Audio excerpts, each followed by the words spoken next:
அடுத்து ஒரு சில மணி நேரங்களில் புயலாக வலுப்பெறக்கூடும்.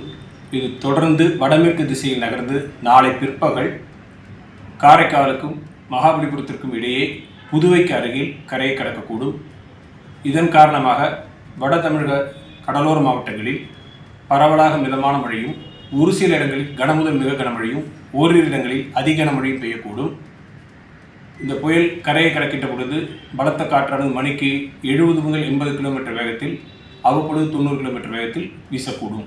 மீனவர்கள் கடலுக்கு செல்ல வேண்டாம் என்று அறிவுறுத்தப்படுகிறார்கள். இது குறித்து தொடர்ந்து தகவல்கள் கண்காணிக்கப்பட்டு தெரிவிக்கப்படும். தென்மேற்கு வங்கக்கடல் பகுதியில் நிலை கொண்டிருக்கும் ஆழ்ந்த காற்றழுத்த தாழ்வு மண்டலம் அடுத்து ஒரு சில மணி நேரங்களில் புயலாக வலுப்பெறக்கூடும். இது தொடர்ந்து வடமேற்கு திசையில் நகர்ந்து நாளை பிற்பகல் காரைக்காலுக்கும் மகாபலிபுரத்திற்கும் இடையே புதுவைக்கு அருகில் கரையை கடக்கக்கூடும். இதன் காரணமாக வட தமிழக கடலோர மாவட்டங்களில் பரவலாக மிதமான மழையும், ஒரு சில இடங்களில் கனமுதல் மிக கனமழையும், ஓரிரு இடங்களில் அதி கனமழையும் பெய்யக்கூடும். இந்த புயல் கரையை கடக்கின்ற பொழுது பலத்த காற்றானது மணிக்கு 70 முதல் 80 கிலோமீட்டர் வேகத்தில், அவ்வப்பொழுது 90 கிலோமீட்டர் வேகத்தில் வீசக்கூடும்.